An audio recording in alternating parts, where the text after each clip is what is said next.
Vamos de nuevo a acercarnos a la palabra. Ya concluimos el libro de 2 de Timoteo, que es el que hemos estado viendo en los últimos meses. Vamos ahora voy a predicar, compartir un pasaje muy conocido y que nos va a hablar de un hombre dominado en su corazón por una verdad muy bíblica, dominado por la idolatría. Y me gustaría que pudiéramos acercarnos a ver qué es lo que el Señor quiere enseñarnos también a nuestros corazones y a nuestras vidas, por medio de su palabra, ¿no? Muchas veces pensamos que la idolatría, muchísima gente piensa que la idolatría es simplemente una cuestión de inclinarse hacia imágenes, y es mucho más que eso. Entonces vamos a verlo en esta mañana. Me gustaría que pudiéramos acercarnos a la palabra. El pasaje que me gustaría que viéramos es Lucas 19, del 1 al 10. Pero antes, si me permitís, vamos a orar. Voy a rogar al Señor que me ayude y que nos bendiga a cada uno de nosotros. Señor, queremos darte gracias por la oportunidad de abrir tu palabra, la libertad, Señor, que tenemos en este país, Señor, de poder abrir las Escrituras, de poder compartirlas, de poder meditarlas, de poder leerlas públicamente. Señor, gracias. Queremos rogarte que tú sigas hablando a nuestras vidas a través de tu palabra. Señor, ayúdame, úsame en esta mañana. Señor, quiero pedirte que tú seas el que dirijas mis palabras, aquello que tú quieras en esta mañana decir, que sea realmente tuyo, Señor. Líbrame de simplemente ideas mías y ayúdame a poder realmente enseñar tu palabra, tu verdad. Prepara el corazón de tu pueblo, Señor. Prepara el corazón de cada uno de los que estamos aquí en esta mañana para poder realmente recibir, Señor, con amor tu palabra, con gozo, con deseo, para que tú sigas obrando y transformando, Señor, nuestras vidas. Obra por tu palabra en nuestros espíritus, en nuestras vidas, y llévate la gloria, Señor. En el nombre de Jesús. Amén. Este es un texto que muchas veces el tema que estaba planteando antes, muchas veces parece como que lo pasamos desapercibido y no nos damos cuenta de ese principio o de lo que de algún modo podemos ver en el corazón de Zaqueo, que es el personaje, digamos, al que Jesús va a dirigirse, ¿no? Y me gustaría hacerte alguna pregunta. Sabes que me gustan las preguntas al principio. Y una de ellas es: ¿qué necesitas para ser feliz? Piénsalo, párate a pensar. ¿Qué necesitas para ser feliz? ¿Qué es lo que alegra tu corazón? ¿Qué trae esa vidilla? ¿Qué te da vidilla?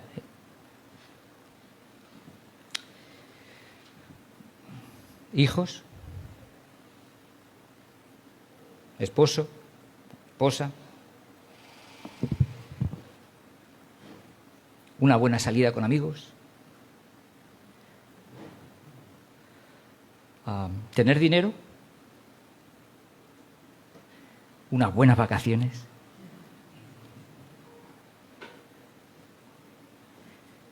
¿Tirarte de un puente? ¿El puenting ese? ¿Eso te da vidilla? ¿Eso emociona tu corazón, tu alma? ¿Un buen filete gallego? ¿Qué es lo que te hace disfrutar en la vida? A este hombre le hacía disfrutar una cosa.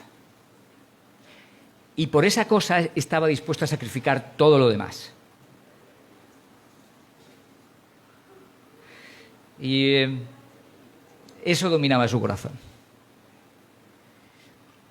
Pero viene Jesús y transforma eso. Ya lo que le daba vidilla antes ya no le daba. Ya era otra cosa. ¿El qué? Vamos a verlo. Lucas 19, versos 1 hasta el 10, vamos a leer. Dice, habiendo entrado Jesús en Jericó, iba pasando por la ciudad. Y sucedió que un varón llamado Zaqueo, que era jefe de los publicanos y rico, procuraba ver quién era Jesús, pero no podía a causa de la multitud, pues era pequeño de estatura. Y corriendo delante, subió a un árbol sicómoro para verle, porque había de pasar por allí. Cuando Jesús llegó a aquel lugar, mirando hacia arriba, le vio y le dijo, Zaqueo, date prisa, desciende, porque hoy es necesario que pose yo en tu casa. Entonces él descendió a prisa y le recibió gozoso. Al ver esto, todos murmuraban, diciendo que había entrado a posar con un hombre pecador. Entonces Zaqueo, puesto en pie, dijo al Señor, he aquí, Señor, la mitad de mis bienes doy a los pobres, y si en algo he defraudado a alguno, se lo devuelvo cuadruplicado. Jesús le dijo, hoy ha venido la salvación a esta casa, por cuanto él también es hijo de Abraham. Porque el Hijo del Hombre vino a buscar y a salvar lo que se había perdido.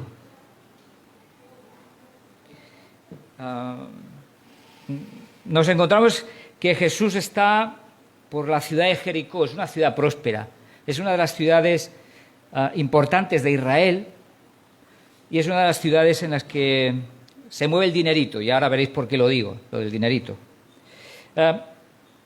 Dice, versículo 2, sucedió que un varón llamado Zaqueo, que su nombre significa justo, puro, puede tener varias... sus padres tuvieron muy buena intención, pero él como que desvió el significado de su nombre. Pero el Señor luego le restauró. Dice que era jefe de los publicanos, y dice rico. Los publicanos eran amados o eran odiados. Eran odiados, muy odiados por Israel. Eran hombres que lo que habían hecho, de algún modo, a la vista de los propios judíos, era traicionar a su nación, traicionar a su fe incluso, porque un publicano era alguien impuro y por lo tanto no podía estar ni siquiera en la sinagoga, no les permitían la entrada, el acceso a la sinagoga, y de hecho había un rechazo social contra los publicanos, evidentemente porque se lo habían ganado también a pulso. Había un rechazo porque, por un lado, eran colaboracionistas, habían traicionado a su nación, habían traicionado a su propio pueblo al acercarse al Imperio Romano y seguir las órdenes de recaudación y, evidentemente, ofrecerse para esa recaudación de impuestos de su propio pueblo. Eso, evidentemente, trabajar para el Imperio Romano, que era el invasor, que eran aquellos que estaban invadiendo nuestro país y que estaban abusando de nosotros. El hecho de que una parte de esa sociedad se ajustara a los romanos, pues era visto como una traición y por lo tanto recibía el rechazo de parte de la sociedad. No solo eso, sino que además estos publicanos tenían la libertad propia dada por el Imperio Romano de que, además de los impuestos que oficialmente Roma les pedía que tenían que recaudar, ellos podían añadirle a esos impuestos un porcentaje para su propio beneficio. Y eso es lo que hacían muchos. Extorsionaban a los propios de su nación, a sus propios compatriotas, para poder sacarles y beneficiarse ellos y enriquecerse. O sea, por todo eso, los publicanos eran los apestados. Eran unos indeseables. Gente que no quería, nadie quería tener un publicano al lado.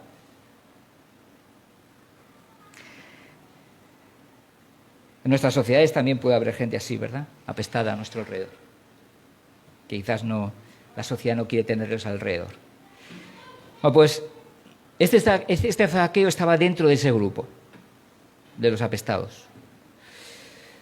No solo era publicano, había tenido que conseguir el hecho de ser jefe de una zona donde había diferentes publicanos que cumplían su labor. Pues este hombre lo que hacía era precisamente pues sacar beneficio no solo de su propia labor como publicano, sino de la labor de los demás publicanos, porque él estaba por encima. Evidentemente, por eso el texto hace mención, y Lucas recalca la idea de que era rico. Es que era rico. Había ganado mucho dinerito. Y eso es precisamente lo que la realidad que nos encontramos. Un hombre que se ha enriquecido a costa de los demás y que no le ha importado nada más. La pregunta es por qué alguien querría ser publicano y ponerse en esa situación de rechazo social total.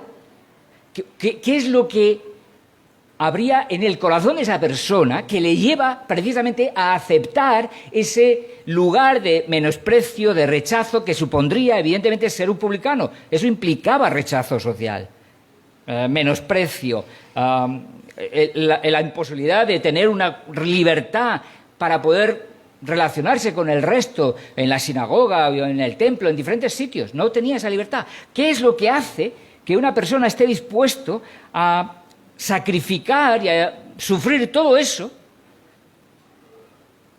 ¿Qué es lo que ocurre en esa persona? Depende del amor. Lo que esa persona amaba más que nada en la vida. ¿Y sabéis qué es lo que amaba más que a nada en la vida? Dinerito. El dinerito era su gran amor. El ídolo de su corazón era el dinero. Lo que realmente movía, dirigía su vida, le daba esa alegría, le daba toda esa fuerza para poder enfrentar el rechazo y para poder enfrentar todo lo que estaba enfrentando, era que le llegaba mucho dinerito y el dinerito le hacía feliz. Pensaba que el dinerito le iba a dar la felicidad, que por medio del dinero iba a conseguir ser y tener todo lo que quisiera y ser feliz. Eso es lo que encontramos en la vida de este hombre, y es quizás algo que no vemos así claramente, no aparece la palabra idolatría, no vemos la palabra ídolo, pero al final es lo que está ocurriendo en el corazón de este hombre Zaqueo. La realidad es que hay ídolos, dioses falsos, que nos prometen hacernos felices, pero es mentira. No pueden. No pueden. Y los ídolos no necesariamente son cosas malas, ¿eh? El problema de los ídolos no es que son, son cosas malas descaradamente. No, un ídolo no es una cosa mala, puede ser una cosa buena, y que no necesariamente es mala. El problema está en que eso se pone en un lugar, en nuestras vidas y en nuestro corazón, que toma el lugar de Dios cuando no le pertenece. Ese es el problema. ¿El dinero es malo en sí? No es malo en sí mismo. Depende qué es lo que hacemos nosotros con el dinero. Si lo amamos más que a Dios y toma el lugar en nuestras vidas de Dios y por lo tanto se convierte en el Señor de nuestras vidas y nos dice cómo tenemos que vivir, entonces hemos convertido algo en un ídolo en nuestras vidas. Y es lo que había ocurrido en este caso de Zaqueo. La pregunta es, ¿podrá haber ídolos en nuestras vidas y en nuestros corazones? Algo bueno en esta vida que Dios nos ha dado incluso se habrá puesto en el lugar de Dios de tal manera que señorea en nuestras vidas y nos dice cómo tenemos que vivir, qué tenemos que hacer y qué no tenemos que hacer. ¿Puede ocurrir eso? En nuestras vidas, digo, ¿eh?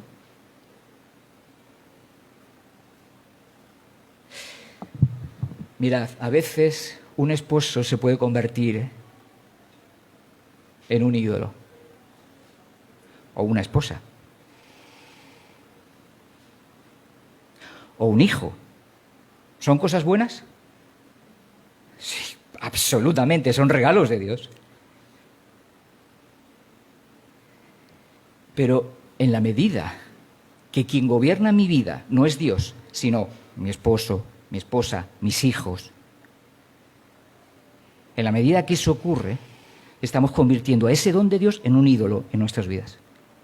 Y hemos bajado a Dios del altar y hemos puesto en el altar otra cosa. Quizás no es nada de eso que he dicho, aquello con lo que tú estás luchando. Quizás es otra cosa. Perfectamente puede serlo. Hay muchas otras cosas que pueden ser. Alguien decía que nosotros somos una fábrica de crear ídolos. El ser humano tiene un corazón que es capaz de ser como una fábrica que produce ídolos.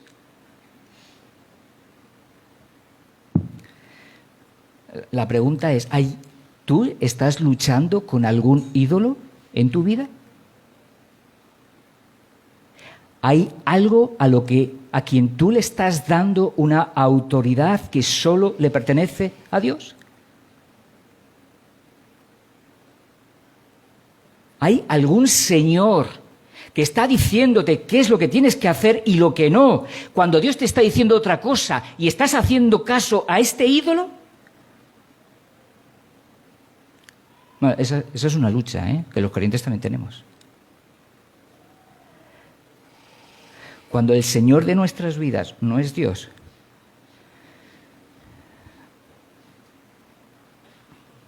nuestras vidas están afectadas y sufrimos las consecuencias. Cuando Dios no es el Señor, pagamos las consecuencias. ¿Os acordáis de la crisis de 2008, verdad? Esa crisis, sobre todo de Lehman Brothers, fue una agencia financiera tremenda que cayó en la bancarrota. A partir de ahí, ¿sabéis qué ocurrió? Muchos grandes ejecutivos de empresas financieras de todo el mundo, Estados Unidos, Francia, Canadá, casos que he conocido. ¿Sabéis qué ocurrió con muchos de esos hombres que están comprometidos en toda esa crisis y que perdieron millones y millones? Muchos de ellos, ¿sabéis qué hicieron? Suicidarse. ¿Sabéis quién era el Dios de sus vidas? Era el dinero. Vivían para el dinero. Su Dios se vino abajo. Se quitaron las vidas muchos, Hubo muchos casos en ese año, la consecuencia de esa crisis.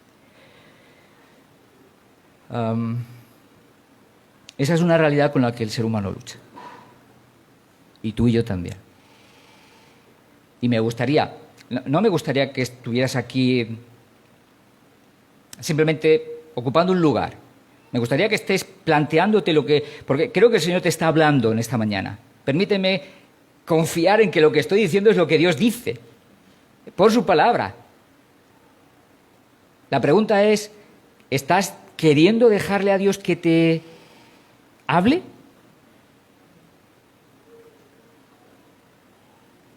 Pregúntate, hazte la pregunta, si hay algún ídolo en tu corazón, si hay algo con lo que tú estás luchando con este tema.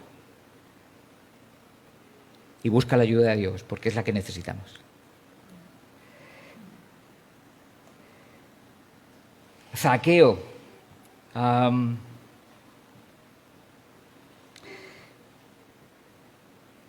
Esa es la realidad de Zaqueo.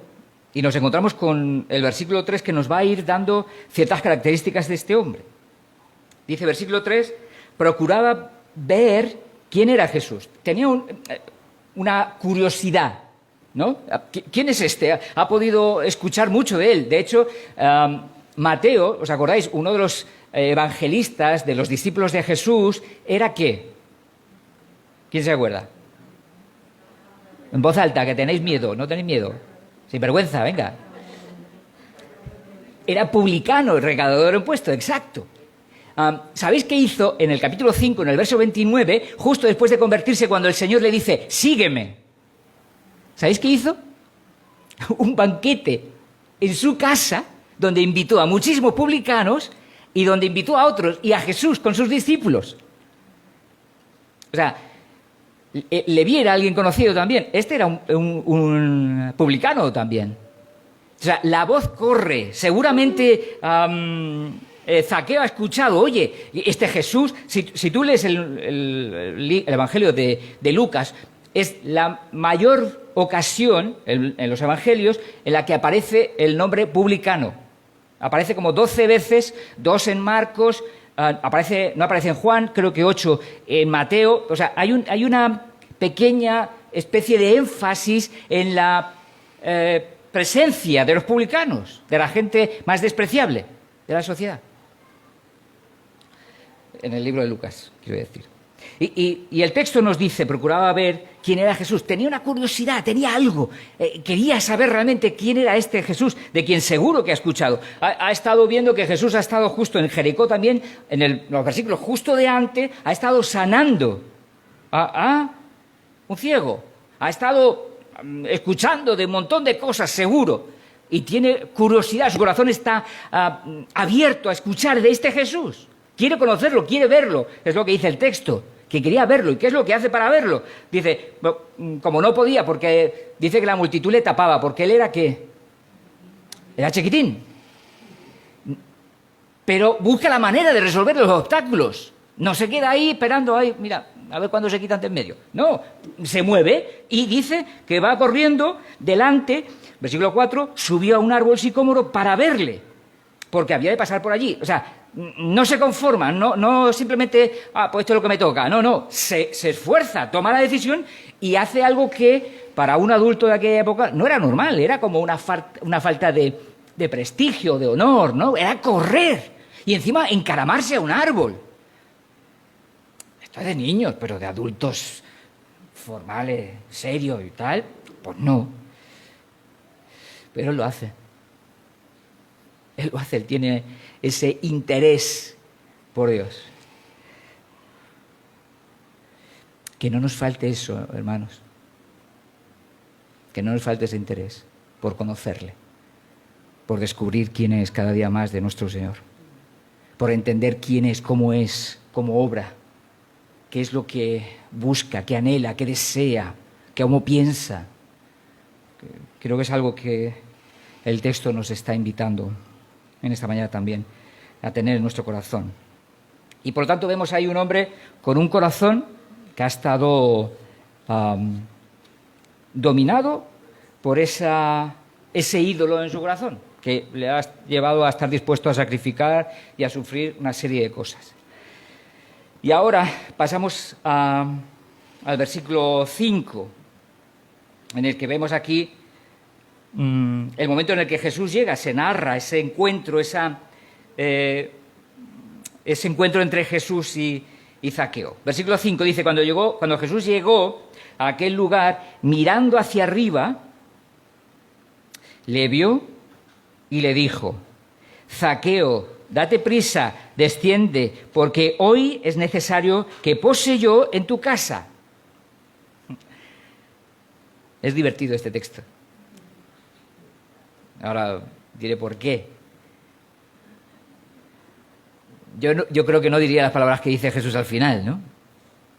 Me resultaba muy curioso que Jesús se autoinvitara. Escúchame, Sofía, que esta noche vamos a cenar a tu casa sencillo, ¿eh? Es lo que está haciendo Jesús, ¿eh?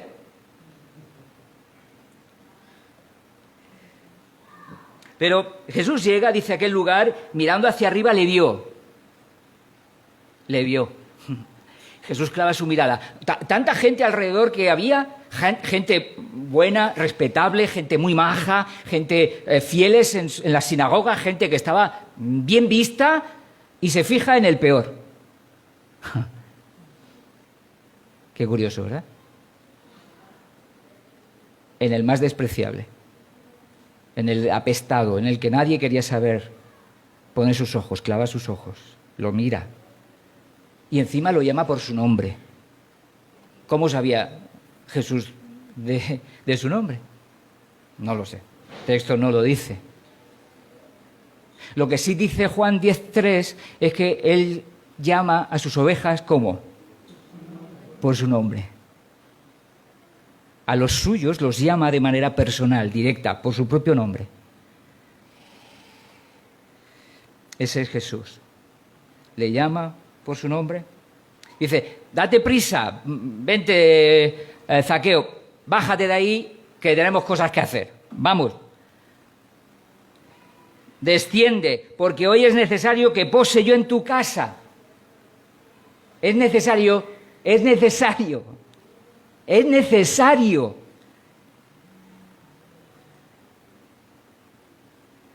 Estaba marcado que Jesús tenía que estar ahí con este hombre. Es necesario. Pero es necesario porque Zaqueo lo necesitaba. Zaqueo necesitaba esa auténtica salvación. Zaqueo era alguien que representa precisamente la necesidad profunda del ser humano. Y la única respuesta está en Jesús. La única. Quizás tú piensas que la vida te la va a ser muy buena teniendo dinero, placeres, deleites, disfrutando de esto, disfrutando de lo otro. Que hay cosas que están muy bien. Hay otras que no, pero hay otras que sí. Pero ninguna de esas cosas realmente va a poder satisfacer nuestro corazón de verdad. Solo Dios puede traer auténtica satisfacción al corazón humano. Solo Dios. Y eso es lo que realmente tiene en su corazón también Jesús, y por eso está hablando de la manera que está hablando. Hoy es necesario que pose yo en tu casa. Dice, Zaqueo, bájate que nos vamos para tu casa, que vamos a pasar la noche en tu casa. No dice cuánto tiempo pasó, pero por lo menos la noche. Y el Señor ha tenido esa libertad, se ha acercado, ha tomado la iniciativa. ¿Quién toma aquí la iniciativa de tener la relación con Zaqueo? ¿Zaqueo? Zaqueo estaba mirando, expectativa, a ver qué pasa, no sé qué, pero la iniciativa la tiene Dios. Es Dios quien ha salido a buscarnos, es Dios quien ha tomado la iniciativa de venir a este mundo, haciéndose un hombre como nosotros, dar su vida por nosotros y cambiarnos y darnos una esperanza. Ha sido Dios. No es medalla nuestra el que nos hayamos acercado a Dios.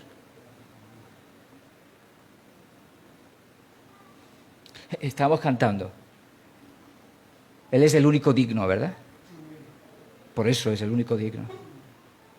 Porque la iniciativa de Dios de acercarse a nosotros no ha sido nuestra. Nosotros no queríamos saber de Él, de hecho. Y Romanos nos recuerda que Él nos amó aun cuando éramos, ¿qué? Pecadores. No queríamos saber de Dios. Pero Dios toma la iniciativa, viene a nosotros y se da por nosotros. Se da. Porque el amor se manifiesta en esos hechos. En sacrificio, muchas veces. El amor es sacrificio. El auténtico amor implica muchas veces dar esa vida como evidentemente el Señor lo dio. Y lo hizo por nosotros, por amor a nuestras vidas. Me gustaría animarte, no importa lo sucio que a veces te puedas ver. No importa. No importa lo sucio que podía estar Zaqueo. No importa lo despreciable que fuera para los demás. Jesús se acerca a él, por muy despreciable que fuera. Jesús lo miró y lo llamó por su nombre. Y lo ha hecho contigo y conmigo, porque ninguno de nosotros somos dignos. Ninguno. No merecemos. Simplemente podemos decir gracias. Por eso, la expresión más natural de un creyente es decir gracias, Señor. La palabra que tiene que salir por nuestras bocas con más asiduidad, con más frecuencia es gracias, Señor. Más que, Señor, dame esto, dame lo otro. No, dale gracias. Más que pedirle, dale gracias. Es que nuestra existencia, toda nuestra eternidad va a ser, Señor, gloria a tu nombre. Tú eres digno. La gloria es para ti. Gracias. Esa va a ser nuestra existencia eterna. ¿Qué es lo que tiene que dominar nuestro corazón? La gratitud. ¿Qué es lo que Dios espera de nosotros? Que seamos adoradores. Ese es el fin de nuestra existencia y nuestra existencia eterna.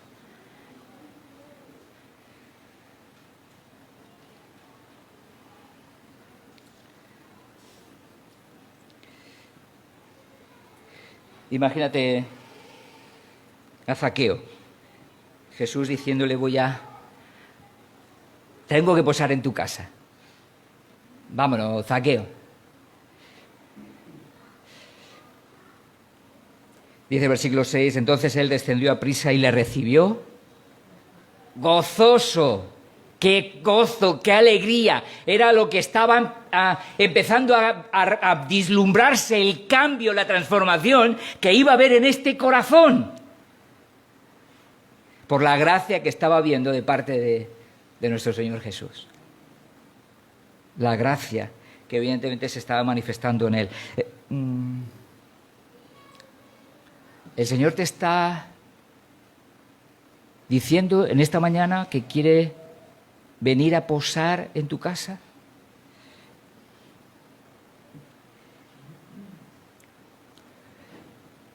Quizás eres creyente, también te lo dice a ti. Porque el Señor quiere comunión con su pueblo. Eso es lo principal a lo que el Señor nos ha llamado. El Señor no nos llama a hacer cosas cristianas. Porque hacer cosas cristianas los hace muchísima gente, ¿o no? Y cualquier grupo religioso hacen cosas cristianas. Pero tener comunión con Jesús solo la tienen los que le conocen, sus hijos. Y a eso es a lo que el Señor nos está llamando. Ese es el orden. Como consecuencia de eso va a haber toda una serie de frutos en cascada. Exacto. Pero el orden es ese, comunión. Y eso es lo que el Señor busca contigo y conmigo. Y eso es lo que tenemos que seguir fomentando en nuestras vidas. ¿Lo estamos teniendo? ¿Estás buscando tiempo para estar con el Señor? ¿Para dejar que el Señor te hable? Para que quizá el Señor te muestre algún ídolo que hay en tu corazón. Para que el Señor te diga y te diga, mira, por aquí no, por aquí. Para exaltarlo, para gozar, disfrutar de Él. Porque una de las cosas que evidentemente también la palabra nos recuerda es que estar en esa relación, en esa comunión con el Señor, ¿qué es lo que produce? Gozo. Salmo 43, verso 4 dice, entraré al altar de Dios, a la comunión con Dios, a la presencia de Dios. Al Dios de mi alegría y de mi gozo. ¿Quién produce eso? Dios, por su presencia en nuestras vidas. En lugar de vivir amargados, confundidos, decepcionados, desanimados por circunstancias o situaciones que puedan ocurrir en nuestra vida, aprendemos a vivir en gozo por la presencia y el poder de Dios en nuestras vidas. Es lo que dice el salmista. ¿Y cuál es la reacción, el fruto? Dice, y te alabaré con arpa, oh Dios, Dios mío. Alabanza tiene que brotar de nuestros labios. La alabanza tiene que brotar de un auténtico y genuino creyente. No es negociable. No es que solo Ramón y Fátima, porque ellos son los que nos dirigen a la alabanza, los que tienen que alabar. No, no. Los que alaban son hijos de Dios. Los que exaltan a Dios son aquellos que han entendido y conocido y se han acercado y tienen comunión con el Dios verdadero. Tiene que ser una parte especial, normal, diaria de nuestras vidas. Tiene que ser algo que vivamos.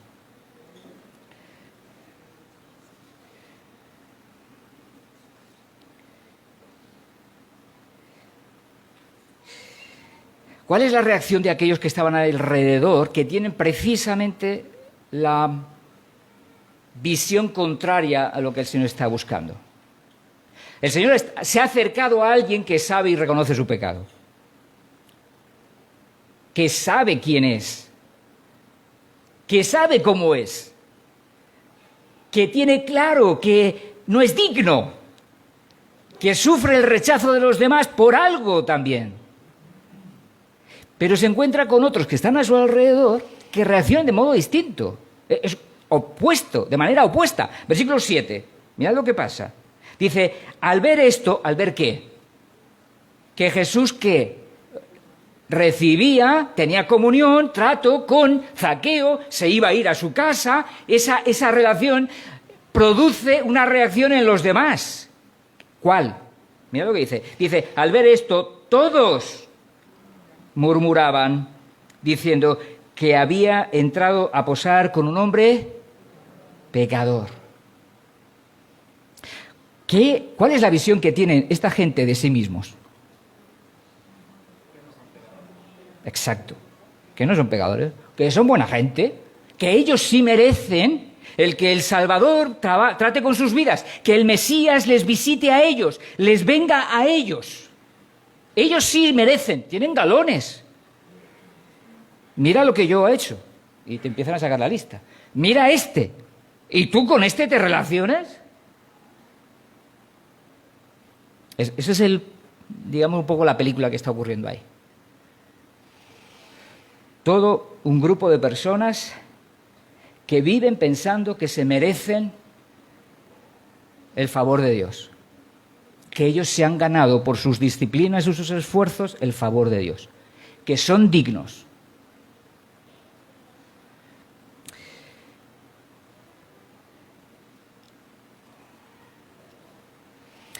Estos son aquellos de los que Jesús dice que no necesitan, ¿qué?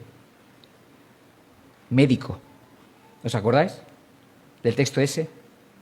Que Él no ha venido a salvar a los sanos, sino a los enfermos. Y que son los enfermos los que necesitan médico, los sanos no, como están muy bien, están fantásticamente, no necesitan. Esta gente se creían, no necesitaban. No necesitaban, eran buena gente. Eran gente intachable. Cumplían. ¿Qué pasa con el joven rico? Es más o menos un poco la misma idea, ¿no? Yo he cumplido todo desde mi juventud, a pie juntillas, no me ha faltado nada. Y Jesús pone la prueba. Vale, pues vende todo. Y el joven se fue. Porque su amor, su ídolo, también era el dinero.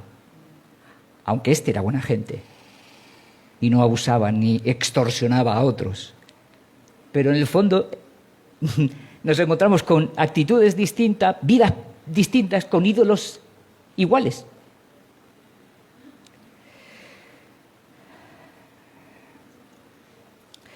Y ahora viene un texto tremendo, precioso también, en el que Jesús, o mejor dicho, en el que vamos a ver lo que ha ocurrido, el cambio, la transformación de un corazón que ama al dinero, dispuesto a dar todo lo que fuera posible por eso, y que ahora es capaz de tener un nuevo amor.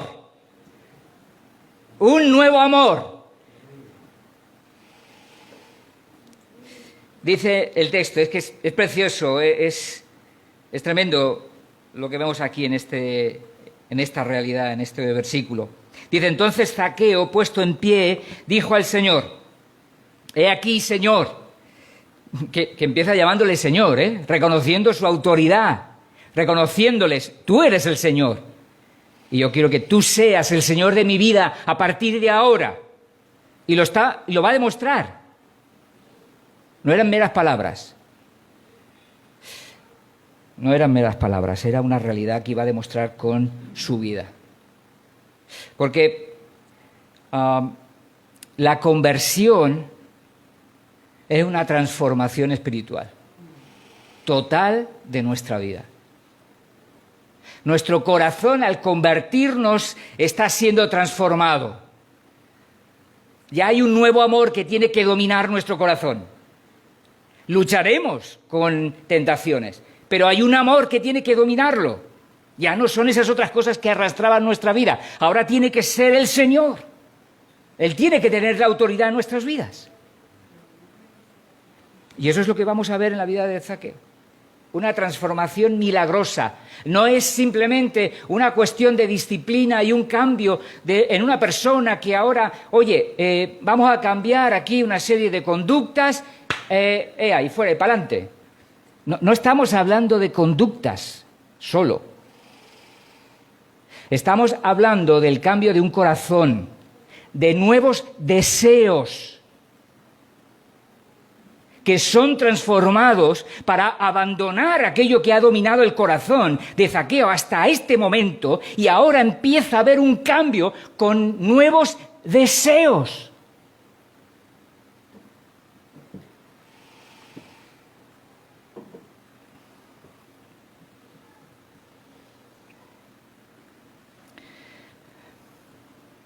¿El Señor está poniendo nuevos deseos en tu corazón a medida que vas creciendo en la fe? Porque la vida cristiana no consiste solo en cambios de conducta. Mira, ha habido muchas personas que se han acercado al Señor, y he visto ejemplos, se han acercado al Señor, han cambiado ciertas conductas temporalmente, por un tiempo, por unos años, quizás muchos años, pero después vuelven otra vez a lo mismo. Dejan al Señor y viven sus vidas. Lo que el Señor quiere hacer no solo es cambiar conductas, Lo que el Señor hace aquí en Zaqueo no es cambiar conductas, es cambiar el corazón. Es transformar los deseos más profundos del corazón para sembrar en él el propósito, el deseo, el anhelo de Dios en la vida de Zaqueo. Esto es un detalle muy importante, hermano. Dios no solo quiere que dejemos ciertas conductas. A veces pensamos que lo importante es dejar ciertas conductas. No solo son las conductas, esos son los deseos del corazón. Es cierto que si hay alguien que está enganchado a pornografía y tiene que abandonar esa conducta, va a ser un beneficio para su vida, pero el problema no es solo el abandonar la pornografía, ver la pornografía. El anhelo de Dios, la obra de Dios, el milagro de Dios se verá cuando esa persona deje de desearla. Y ese es el poder de Dios. Y eso tú y yo no lo podemos hacer. Eso es poder de Dios. Y eso es lo que el Señor quiere hacer, si tú le das lugar. Si tú le tiendes la mano, porque Él está tendiéndola ahora mismo. No sé, quizás estás aquí, estás necesitado. Dios te está diciendo, acércate a mí. Ríndete, entrega tu vida. Dime lo que tú no puedes cambiar, porque yo lo voy a cambiar. Zaqueo no pudo cambiar en 24 horas y decir, mira, vamos a hacer aquí una sesión de mejoramiento personal y un coaching de estos que nos diga cómo es lo que tenemos que cambiar y qué tenemos que poner y hacer. Y ya está, ahí, ya cambiamos. Nah. Ya puede ir al psicólogo más grande que tú quieras. No puede.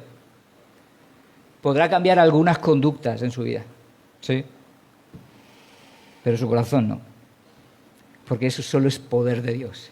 Y eso es lo que está ocurriendo aquí. Mirad cómo se nota que fue poder de Dios, porque hay un cambio transformador tremendo, es precioso.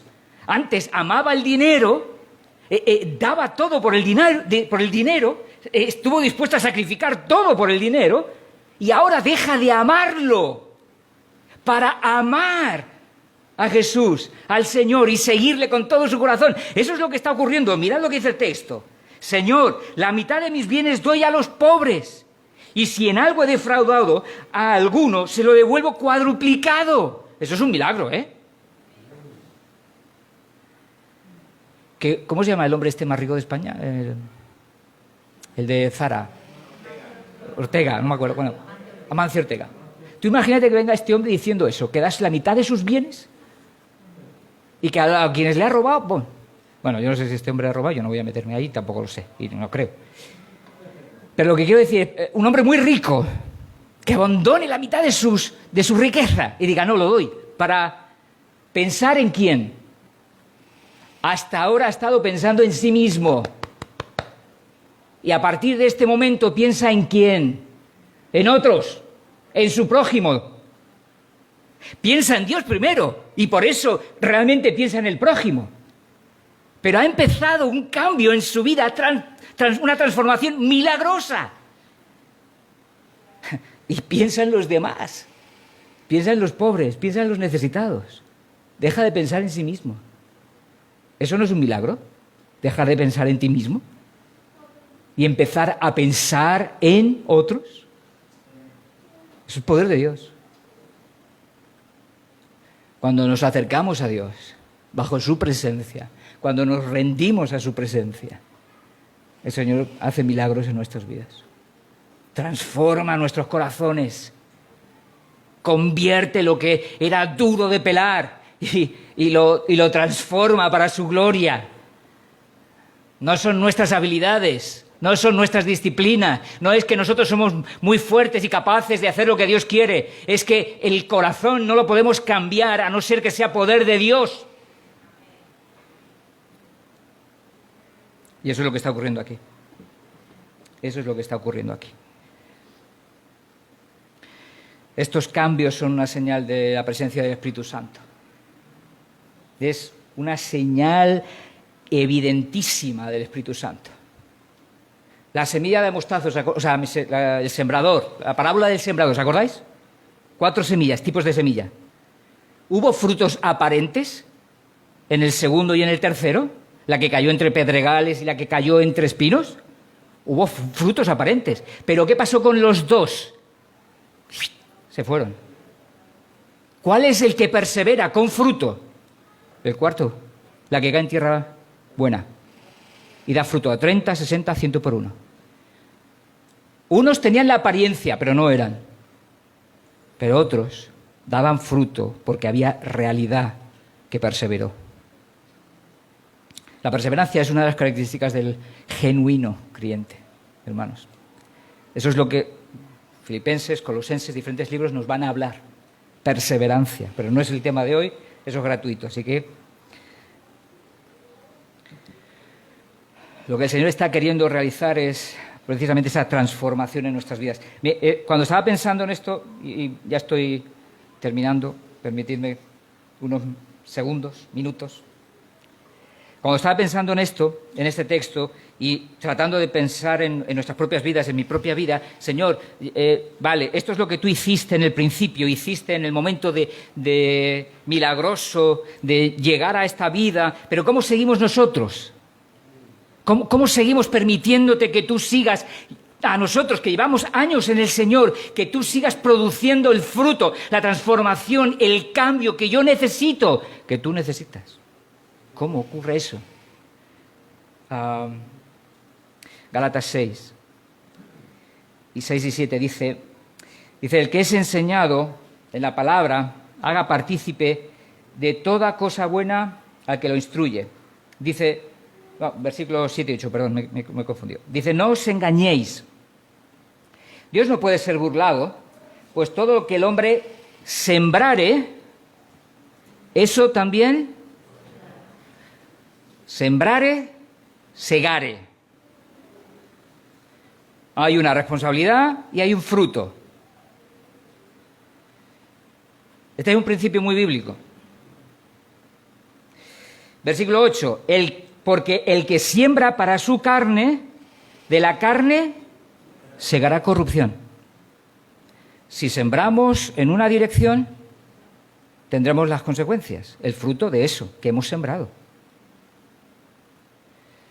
¿En qué invertimos en nuestras vidas?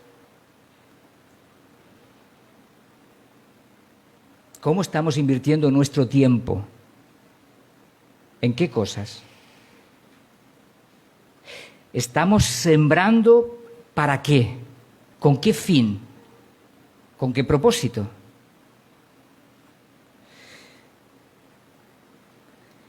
Mas el que siembra para el Espíritu, del Espíritu, segará vida eterna. La vida eterna refleja el fruto del Espíritu Santo en nuestras vidas. La pregunta que tenemos que hacernos es, ¿para qué estamos sembrando? Si sembramos para la carne, viene debilidad, derrota, dolor, frustración, decepción. Si sembramos para el Espíritu, hay victoria, hay poder, hay lucha, sí, sí hay lucha, porque en la medida que nos acercamos al Señor, Satanás, nuestra propia carne, el mundo que nos tira, va a levantarse para poder estorbarnos, pero si sembramos, si perseveramos, si seguimos luchando, segaremos. Segaremos. Es lo que dice el Señor.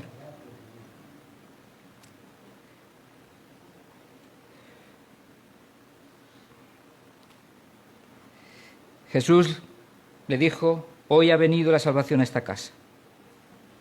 El Señor está diciendo, ¿veis? Esto es poder de Dios. ¿Veis? Esto es una conversión por el poder del Espíritu Santo. Esta es la manifestación, la presencia del Espíritu Santo en una vida. Cambios, transformación, a la dirección, al plan y propósito que Dios tiene para nuestras vidas. Eso es lo que el Señor quiere hacer, que ni tú ni yo podemos. Nuestra responsabilidad, sembrar para el Espíritu. Mi pregunta es, ¿estás sembrando? Y es una pregunta que me gustaría hacerte a ti, pero que me hago yo también. ¿Hay cosas en nuestras vidas donde estamos sembrando para la carne?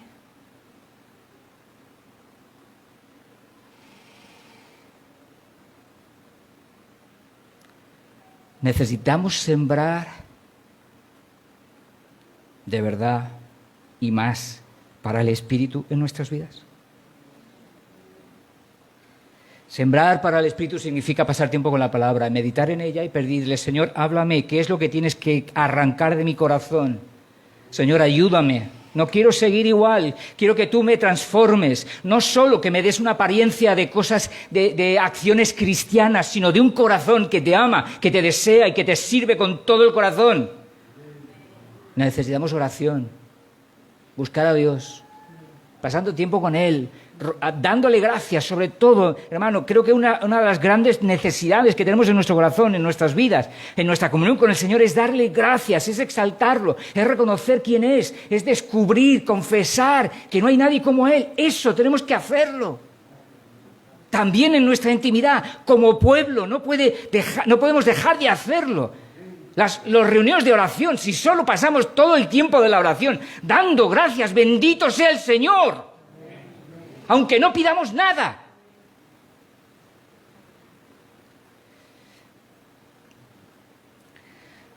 Tener comunión con el Señor también significa tener comunión los unos con los otros.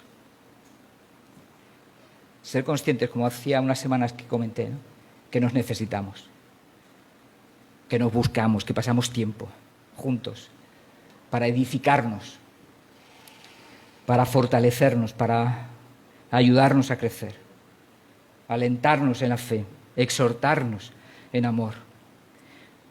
Eso es parte de las cosas en las que podemos estar sembrando para el Espíritu. Y me gustaría animarte a eso, a que tomes decisiones